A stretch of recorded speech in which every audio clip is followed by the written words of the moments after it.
Good morning, Gwinnett Church. We are so thankful and honored that you would join us as the sun is rising in the background. And I was looking back just a few minutes ago and I looked at this tree behind me, this big metal tree, and I remembered how many of us behind cameras, behind me, have met at this tree at the sunrise as the sun is rising to pray for Gwinnett, to pray for this church. And I'm remembering that these songs are actually prayers that we believe that God is hearing. We also believe that these songs remind us of His goodness in our life. And so I want to remind you and I want to remember with you today how good our God is. Let's sing. I searched the world, but it couldn't fill me. Man's empty praise and treasures that fade are never enough. Then you came along and put me back together, and every desire is now satisfied here in your love. This is true today and forever. Come on.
jealous for me.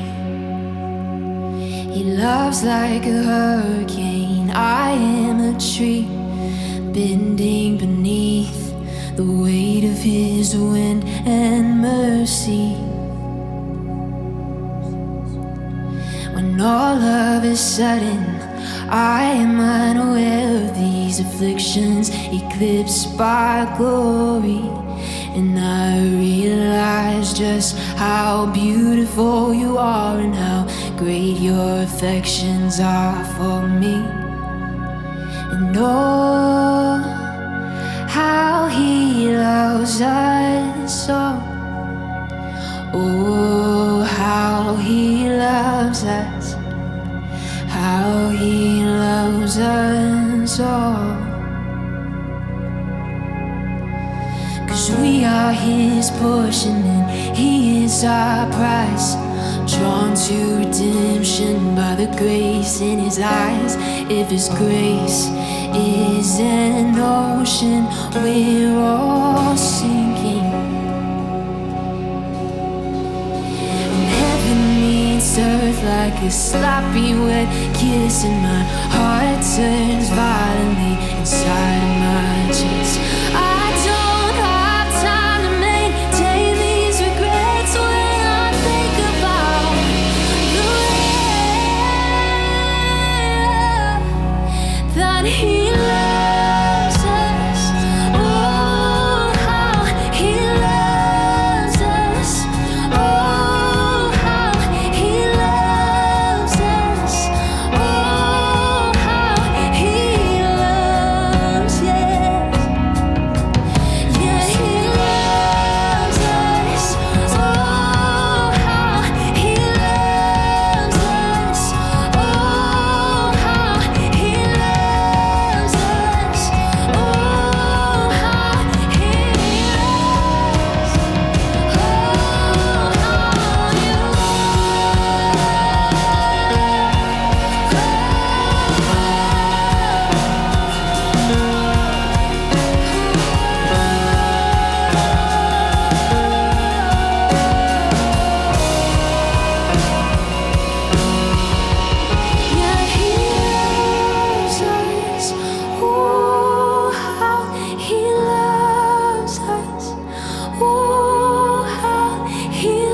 Jesus, thank you that your love for us is unconditional. God, thank you that when you sent Jesus, you didn't just send him for a specific group of people, people that were perfect, people that did no wrong, people that were of different races or different culture. God, you came for all of us, to save us all, to love us all. God, thank you for that. Thank you for this morning. Thank you for this beautiful sunrise that we get to experience together. Thank you that it's another opportunity for us to receive the love that you've so freely given. God, thank you for this opportunity to worship you in such a beautiful moment. We thank you for your love. We thank you for this day. It's in your name we pray. Amen. Thanks so much for singing with us. This season of social distancing and isolation has opened our eyes to the immense value of community. More than ever, we crave conversation and connection. That's why next week we're opening registration for fall community groups here at Gwinnett Church. So if you live in the Atlanta area, text GC Groups to 94090. This will sign you up to receive a text when group registration opens next week. Please don't miss this opportunity. We would love to help you get connected. These groups are only going to meet for 3 months during the fall, and they're going to be virtual as well as in person. So listen, the church isn't closed right now. It just looks a little different. And it's because of your generosity that we can continue to meet and create virtual community with each other. So thank you so much for giving generously and for showing the world that the church exists beyond the building. Now, we're going to join Andy Stanley as he continues our series, Leading Through. Thank you for joining us.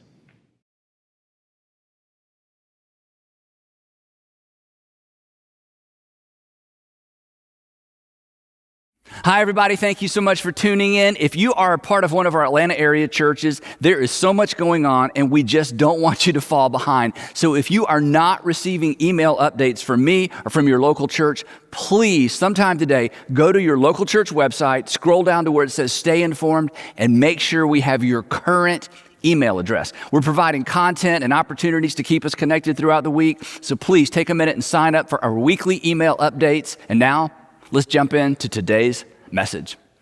Today, we're wrapping up our 4-part series entitled Leading Through, and the subtitle is Three Essentials for Navigating Uncertainty. As you are painfully aware, and actually don't need to be reminded of, this season has been challenging for all of us. It's been brutal for some of us, financially, socially, relationally. So consequently, we're all picking up the pieces and we're moving forward the best we can. But many of us are actually not simply navigating ourselves through this difficult time. We're responsible for helping other folks move forward as well, right? Family members, employees, team members, students, perhaps your entire community. So if you're a parent, a manager, an executive of any type, a teacher, a city or state official, people are looking to you and they're looking to me for direction, for inspiration, and ultimately for hope. And you know this, while leading under normal circumstances is tough enough, leading people through what we're experiencing right now, well, as my friend Charlie Renfro is fond of saying, this is not a casual endeavor. And, be honest, nobody prepared us for this, right? How do you prepare for a pandemic combined with an economic shutdown that's left us teetering on economic meltdown while navigating social unrest during an election year? I don't know about you, but, this is my first time. And I can't focus on simply getting me through this because I'm responsible for getting the me's around me through this as well. I'm responsible for leading my family through this, our 500 plus staff members through this, and I feel responsible to some extent for leading many of you through this as well. And perhaps you can relate. There aren't any maps. There aren't any instructions. We're making this up as we go along. And this is the tension that every single leader lives with. Every father who's lost his job. Every mother who finds herself parenting alone. Every small business owner trying to stay afloat. Every manager, and maybe this is you, who senses all eyes on him or her when she walks through the door or when she logs on to Zoom. We don't have all the answers. We don't always know what to do. And while much of this feels new, there's something that's actually not so new about it, and that's uncertainty.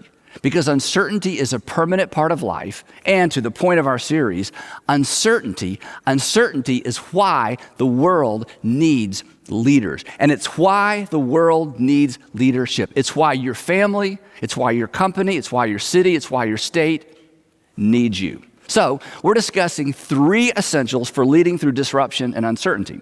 And while these facets of leadership are always important, in times like these, they are more important than ever. So if you haven't been with us, a quick review. The first of our 3 was moral authority. To lead through times of disruption and uncertainty, we have to maintain our moral authority. There must be alignment between what we say and what we do, what we expect of others and what we expect of ourselves. Moral authority is the credibility we earn by walking our talk. And moral authority creates credibility, and credibility creates influence. And come on, in times of uncertainty, influence is everything. The second non-negotiable we talked about last time is clarity. Clarity. You can be uncertain, but as a leader, you cannot afford to be unclear. In fact, our mandate as leaders and as parents is to be clear even when we're not certain. And here's why I say that. Clarity is actually perceived and experienced as leadership. In times of disruption, clarity is the next best thing to certainty. So mom, dad, manager, mayor, teacher, be clear even when you're not certain, which is pretty much most of the time, right? And that brings us to our third non-negotiable for leading through difficult times. You must display your humanity. You must display your humanity. You have to be human. We have to be vulnerable. We have to be transparent. We have to be real. Exercise our empathy muscle. The people who are looking to you need to experience your humanity. And here's why. When I'm convinced that you know how I feel, I will be far more open to your influence. When I'm convinced that you know how I feel, I'm going to be far more open to your influence. Even when, in fact, especially when you're asking me to follow you into the unknown. I mean, when you acknowledge and legitimize my fear, my worry, my concern, I'll trust you. But if you ignore it, if you downplay it, if you brush it off, if you criticize me for it, if you seem to be unaware of how current reality is impacting me and impacting my family, I'm going to resist you. And I'll resist you because, well, you've convinced me that you don't understand me. And while that may not even actually be the case, I mean, you may be as worried as I am. You may be as uncertain as I am. But for me to follow you, you've got to convince me that you get me. Now, recently, I had the opportunity to interview author and consultant Patrick Lencioni on my leadership podcast. And I asked him, I said, Patrick, what are you telling leaders right now? He consults with business leaders and community leaders. And I said, hey, during all this stuff that's going on, what are you saying? And here's what he said. He said, I'm telling leaders to be human. I'm telling leaders to be human, to check in often. Come on, no one has ever left a company because the leader over-communicated or communicated too often. But to be clear, I'm talking about expressing your humanity within the context of your role as a leader. This isn't just empathy for empathy's sake. This isn't, I know you're worried, I'm worried too, so let's just all be worried together. That's a version of empathy, but that's not leadership. And it's not what your family and the folks who are depending on you need right now. Empathy within the context of leadership is for the purpose of building trust so that the people who depend on you will trust you enough to follow you. Now, there's actually a biblical term for this that I think encapsulates this idea perfectly. It captures this dynamic. It may make you a bit nervous, but it shouldn't. And it's the term pastor. Pastor. And, for most of us, the term pastor carries religious connotations, but technically it shouldn't. It comes from the Latin term for shepherd. In fact, interesting fact, the term pastor should have never appeared in our English New Testament because it's not a translation of the Greek text. Early Bible translators actually substituted the Latin term pastor for the Greek term shepherd. And why did they do that? Well, that's a story for another day. But originally, like back in Jesus' day pastoring or literally shepherding was a function, not a church office. It certainly wasn't a position. Now, the important thing for our discussion is that during times of disruption, uncertainty, our families, our communities, and our employees need to be pastored or shepherded. Not because they're sheep, because they're looking to you and they're looking to me they're looking to us for what sheep look to their shepherds for: protection, security, and reassurance. So if you lead in any capacity, shepherding is part of your responsibility. And if you're thinking, well, Andy, that's easy for you to say because you're a professional shepherd, it's not as easy for me to say as you might imagine. I'm a pastor by profession, but the pastoring aspect of my leadership does not come natural to me. I had to learn, and honestly, I'm still learning. I'm a much better public speaker than I am a shepherd. And I'm not proud of that. In fact, the only reason I tell you that is to encourage those of you who are already playing with your phone because you're thinking, there's no way I'm doing this. Too touchy-feely for me, right? I get that. And this may not be the way you're wired, but this is still your responsibility at home, at work, at school, and in your community. And maybe this will encourage you. Years ago, one of our board members was rushed to the hospital for emergency surgery. And when I found out, I drove over to the hospital to check on him. Back then, I still don't do much hospital visitation for two reasons. I'm terrible at it, and consequently, I'm uncomfortable with it, and I make people uncomfortable, which is the last thing you want to do when people are already uncomfortable, right? Anyway, so when I walked into Ray's hospital room, his eyes got got big. And before he could stop himself, he blurted out, "Andy, what are you doing here?" And I said, "Ray, I just came to check on you." And he said, and I quote, "Oh, when I saw you, I thought it must be worse than they told me. I'm such a comforting presence." So, for some of you, what I'm about to suggest will not be natural, but that doesn't mean you don't care about people. You do. You just care differently. But, and this is so important, in times of disruption, in times of uncertainty, we have to disrupt our own patterns and resist, in some cases, our personalities and our temperaments. In times of uncertainty, we have to step into the role of pastor and shepherd because, along with clarity and moral authority, that's what people need. It's not necessarily what they need most, but, and this is so important, it's not necessarily what they need most, but it is what they need first. So don't hide behind what's comfortable. Don't barricade yourself behind busyness or a role or a title. Great leaders do what needs to be done. And in times of disruption, people need shepherding. They need pastoring. They need reassuring. So whether it's comfortable or not, it's time to turn it up in the mix. And here's the thing. In fact, I'll make you a promise. If you do this, even if you do it poorly, even if you do it awkwardly, the people you're responsible for will be so grateful. They will appreciate the fact that you are stepping outside of your comfort zone for their sake, that you're putting them first. And according to Jesus, that's what great leaders do. That's what he did. He put other people first. After a particularly stressful season of literally hands-on ministry, Jesus and his 12 apostles decided to get out of town for a break.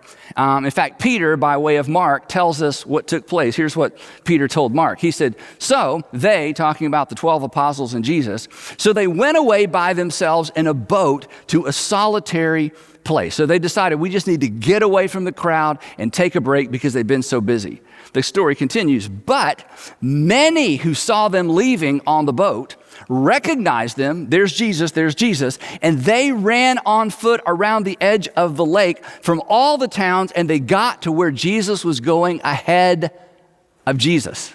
And then something interesting happens. When Jesus and his apostles landed and saw the large crowd, he got back on the boat and went to an even more solitary place. No, that's not what he did. And when Jesus saw the large crowd, this is so powerful. Even though he was worn out, even though he was tired, he had compassion on them because they were like sheep without a shepherd. And so he began teaching them many things. This is so powerful. He leaned in and he moved in their direction. In fact, you know the rest of the story. He spent so much time with them that everybody missed dinner. And so then he did what good shepherds do. He fed them, all 5,000 plus of the crowd. Later on, John, the Apostle John, would record Jesus' description of his role as a shepherd. And this is so instructive and this is so inspiring for all of us. In fact, for those of us who are responsible for members of our family or a company or a community, here is the posture. Here's the posture we are to take as leaders who are stepping into the role of shepherd. Here's what Jesus says. Speaking of the role of shepherd, he says, he calls his own sheep by name and leads them out. This is what the good shepherd does. He calls his own sheep by name and leads them out. When he has brought out all his own, he goes on ahead of them. He goes on ahead of them and his sheep follow him because they know his voice. Now, what I'm about to say next is so extraordinarily important. During times of uncertainty and during times of disruption, your voice is more important than your words. During times of uncertainty and disruption, when it comes to the people looking to you for hope and reassurance, your voice is more important than your words. Your voice is an expression of your humanity. People need to hear your voice. It's not enough for them to read your words. Email and text, those are for normal times. But during times of disruption and uncertainty, find ways for people to hear your voice. When you're tempted to text, call.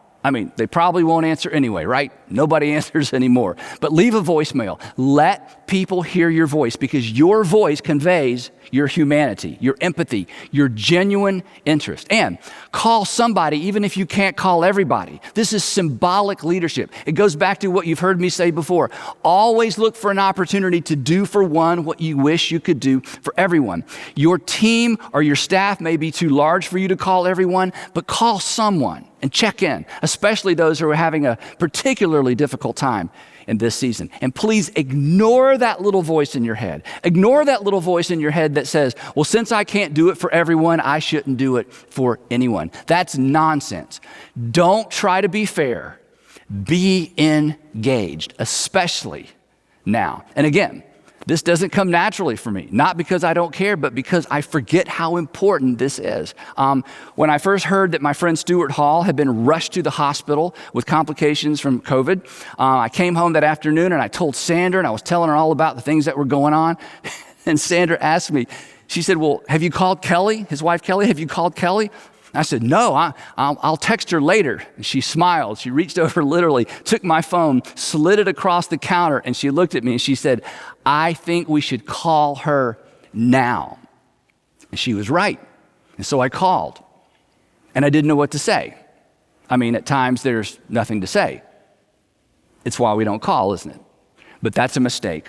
Call somebody even if you can't call everybody. Again, this is our responsibility as leaders. But if you're a Jesus follower, it goes beyond that. If you're a Jesus follower, this goes beyond just good leadership etiquette. Jesus said this. He said, this is so powerful. He said, I am the good shepherd. I am the good shepherd. And when we read something like that, especially if you're a Jesus follower, you feel like it just puts him in a category of one, but that's not his point. He said, I am the good shepherd, which means if we are Jesus followers, and if Jesus was willing to step into the role as shepherd, think about that. If Jesus was willing to step into that role as his followers, we have no choice but to follow. But what he says next may cause your heart to skip a beat. He says this, I am the good shepherd, and oh, by the way, the good shepherd lays down his life for the sheep. To which we think, I'm not sure I want to be that good, right? Fortunately, this is not literal for most of us, but there is certainly application, and here's why I say that. The good shepherd puts the sheep first, and the sheep know it, and the good shepherd steps out of his or her comfort zone to make sure the sheep feel comforted. So, don't just be father, be dad. Don't just be mother, be mom. Don't just be boss, manager, supervisor, be human. Or to use Jesus' words, don't be like a hired hand. Don't be like someone who's there because they have to be. They're there because they're paid to be, because they're supposed to be. The hired hand isn't in it for the sheep. The hired hand is in it. Well, actually, Jesus says it best. Here's what he said. He said, the hired hand is not the shepherd and does not own the sheep. So what happens? When he sees the wolf coming, he abandons the sheep and he runs away. Why? Jesus tells us. The man runs away because he's a hired hand and he cares nothing for the sheep. He's not in it for the sake of the sheep. So he doesn't stick around when things are uncomfortable.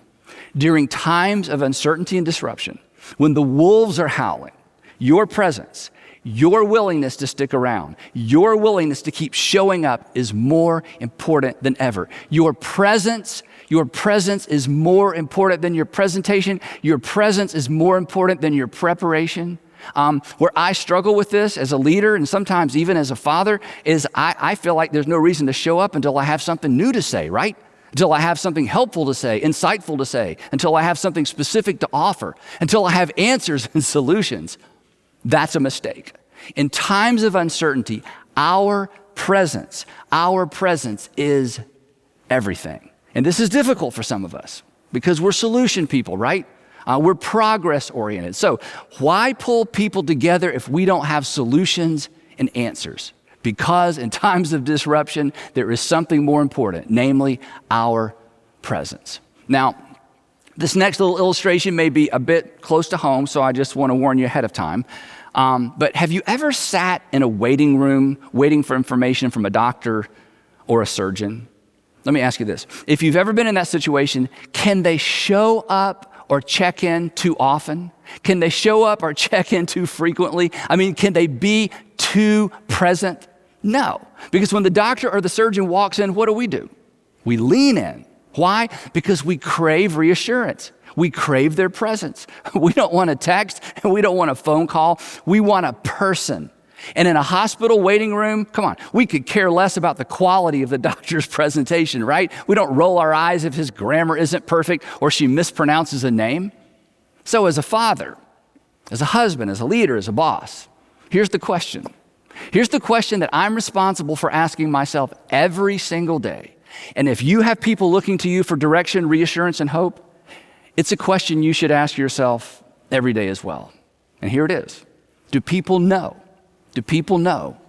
Do people know that I care? Do the people you are responsible for, do they know that you care? You know you care, but do they know? Or to ask it a different way, is your humanity showing? Is your humanity showing? To wrap up, I want to tell you a story. It involves President Obama. And if you're a Democrat, you're going to love this. If you are a Republican, you should love this. Not because you necessarily loved him, but because you're mature enough to learn from anybody and everybody, right? So for 4 minutes, just 4 minutes, I want you to set aside your political filter because this incident from his presidency punctuates the importance of taking on the mantle of shepherd and pastor in times of disruption, uncertainty, and in this instance, in times of unspeakable tragedy. If you have ever visited a friend or family member who has lost a child, you know that it's one of the most difficult environments to walk into. As a pastor, I have found myself in this place over and over and over, and there's just nothing to say. And this is especially difficult if someone has lost a child unexpectedly. There just are no words. There are no solutions. But imagine having to walk into that set of circumstances or that environment 20 times to comfort 20 families on the same afternoon. This is the situation President Obama found himself walking into by choice following the Sandy Hook Elementary School shootings in 2012 in Newtown, Connecticut. On the morning of December 14th, you'll probably remember this, a 20-year-old broke into the school right after the doors had been locked. He shot and killed 26 people, including 20 children, before taking his own life.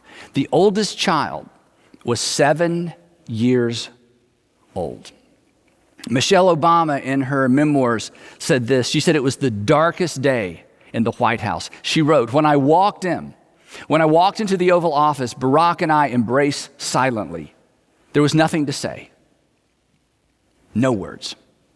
As a fact guy, that's how she describes him. As a fact guy, she said that President Obama demanded to be fully briefed. He wanted all the details. Joshua Dubois, who was the spiritual advisor to the president, in his book, The President's Devotional, describes a Saturday afternoon that the president called him and said he wanted to meet with each of the families of the victims, and he wanted Joshua to go with him. Joshua describes what happened when they arrived. This is from his book. He said, we prepared 7 or 8 classrooms for the families of the slain children and teachers, 2 or 3 families to a classroom. The president took a deep breath, steeled himself, and went into the first classroom. And what happened next, he says, I'll never forget. Person after person received an engulfing hug from our commander-in-chief. He would say, tell me about your son. Tell me about your daughter. And then he would hold pictures of the lost beloved as their parents described their favorite foods, their favorite television shows, and the sounds of their laughter.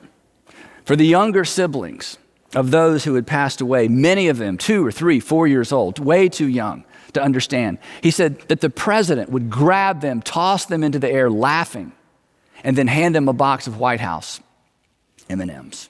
Joshua says this, in each room, I saw his eyes water but he did not break. And then the entire scene would repeat itself for hours, over and over again, through well over 100 relatives of the fallen, each one equally broken, each one equally wrecked by the loss. Joshua says that he and the president flew home in silence, and that President Obama never spoke of these sacred moments in public. In fact, this is probably the first time you've heard about this. Now, here's why I tell you that story. It takes away our excuses. Because that day, President Obama was the pastor-in-chief, the shepherd-in-chief, not because he claimed that title. It's not a title. Because he acted, because he led in that capacity. He showed his humanity. He took off the mantle of authority and he set it aside because that's what the moment called for. Think about it. He could have gotten away with a handwritten note. He could have gotten away with just a call. He could have met with all the families at one time, expressed his condolences, and then flown home. But he didn't. He waited in because that's what the moment called for. The point being this: there's a time for us non-huggers to hug, for us order givers to listen, for the fact people to stop and just feel, for us progress people to pause and just be in the moment, for fathers to be dad, and for mothers to be mom. In times of disruption and uncertainty, words are important, but words are not enough. Lead with your humanity, your presence, your compassion, your empathy. Assure the people who are looking to you that you care. Make sure your humanity is showing. Now, before we go, I want to give you 3 questions to keep this conversation going. The first question is this. This is a big one. Who needs to see more of your humanity in this season? Who needs to see more of your humanity in this season? And chances are someone has nudged you in this direction and you resisted. Who needs to see more of your humanity in this season? Number 2, are you ever tempted to use fairness as an excuse not to engage? Are you ever tempted to hide behind, well, since I can't do it for everyone, I shouldn't do it for anyone? And where do you think this way of thinking originated? I'll give you my theory. I think this originated in the elementary school cafeteria. You remember on Fridays, oftentimes there was a special dessert on Fridays, at least in the school I went to. We usually got a brownie on Fridays. And so, of course, when we sat down to eat, the first thing we ate was the brownie, right? And we kind of piddled with the rest of our food. And then on occasion, I would get up and I would walk back over to the cafeteria line when there weren't any other kids around. And I would get the lunch lady's attention and I would say to her, "Could I have another brownie, please?" And what would she say to me? You can guess. She would say, "Well, if I give you one, I have to give everyone one." To which I would say, "No, you don't. Just give me one. This is between me and you, right?" I think this is where this whole idea originated. So don't try to be fair, be engaged. And the third question is this: have you ever been pastored or shepherded by someone through a difficult season? I bet the answer to this is yes. What did they do or what did they say that made all the difference? Because remembering this incident from your life may set you up and prepare you to do the same for someone else in this difficult season. As we wrap up the series, here's what I want you to remember. If someone or some someones are looking to you for reassurance and hope, I know you want to get this right. In fact, I'm confident you can. So maintain your moral authority. That results in influence. Be clear even when you aren't certain. That will instill confidence. And demonstrate that you care. That builds trust. And now, more than ever, the world needs leaders. Now more than ever, the world needs leadership. And now more than ever, your family and your community need you to lead them